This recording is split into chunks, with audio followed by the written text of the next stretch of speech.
kind, she believed in hard work and kept us moving. We spent 3 hours taking canned goods off the shelves, brushing each can with a feather duster to get the dust off, and then restacking them neatly. It was excruciatingly boring work. Mike's dad, whom I called my rich dad, owned 9 of these little superettes, each with a large parking lot. They were the early version of the 7-Eleven convenience stores, little neighborhood grocery stores where people bought items such as milk, bread, butter, and cigarettes. The problem was that this was Hawaii before air conditioning was widely used, and the stores could not close their doors because of the heat. On 2 sides of the store, the doors had to be wide open to the road and parking lot. Every time a car drove by or pulled into the parking lot, dust would swirl and settle in the store. We knew we had a job as long as there was no air conditioning. For 3 weeks, Mike and I reported to Mrs. Martin and worked our 3 hours. By noon, our work was over, and she dropped 3 little dimes in each of our hands. Now, even at the age of 9 in the mid-1950s, 30 cents was not too exciting. Comic books cost 10 cents back then, so I usually spent my money on comic books and went home. By Wednesday of the 4th week, I was ready to quit. I had agreed to work only because I wanted to learn to make money from Mike's dad, and now I was a slave for 10 cents an hour. On top of that, I had not seen Mike's dad since that first Saturday. "I'm quitting," I told Mike at lunchtime.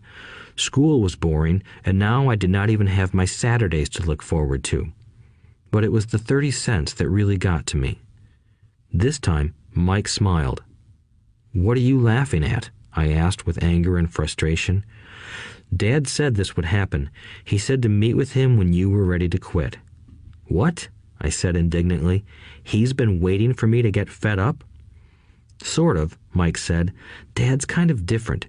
He doesn't teach like your dad. Your mom and dad lecture a lot. My dad is quiet and a man of few words. You just wait till this Saturday. I'll tell him you're ready." "You mean I've been set up?" "No, not really. But maybe. Dad will explain on Saturday." Waiting in line on Saturday. I was ready to face Mike's dad. Even my real dad was angry with him. My real dad, the one I called the poor one, thought that my rich dad was violating child labor laws and should be investigated. My educated poor dad told me to demand what I deserve, at least 25 cents an hour. My poor dad told me that if I did not get a raise, I was to quit immediately.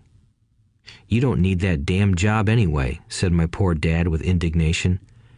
At 8 o'clock Saturday morning, I walked through the door of Mike's house when Mike's dad opened it.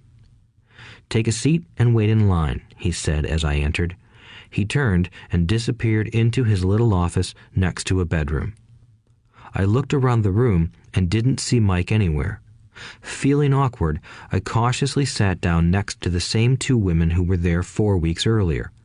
They smiled and slid down the couch to make room for me. 45 minutes went by, and I was steaming. The 2 women had met with him and left 30 minutes earlier.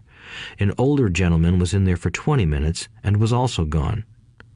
The house was empty, and here I sat in a musty, dark living room on a beautiful, sunny Hawaiian day, waiting to talk to a cheapskate who exploited children. I could hear him rustling around the office, talking on the phone, and ignoring me. I was ready to walk out, but for some reason I stayed. Finally, 15 minutes later, at exactly 9 o'clock, Rich Dad walked out of his office, said nothing, and signaled with his hand for me to enter. "I understand you want a raise or you're going to quit," Rich Dad said as he swiveled in his office chair.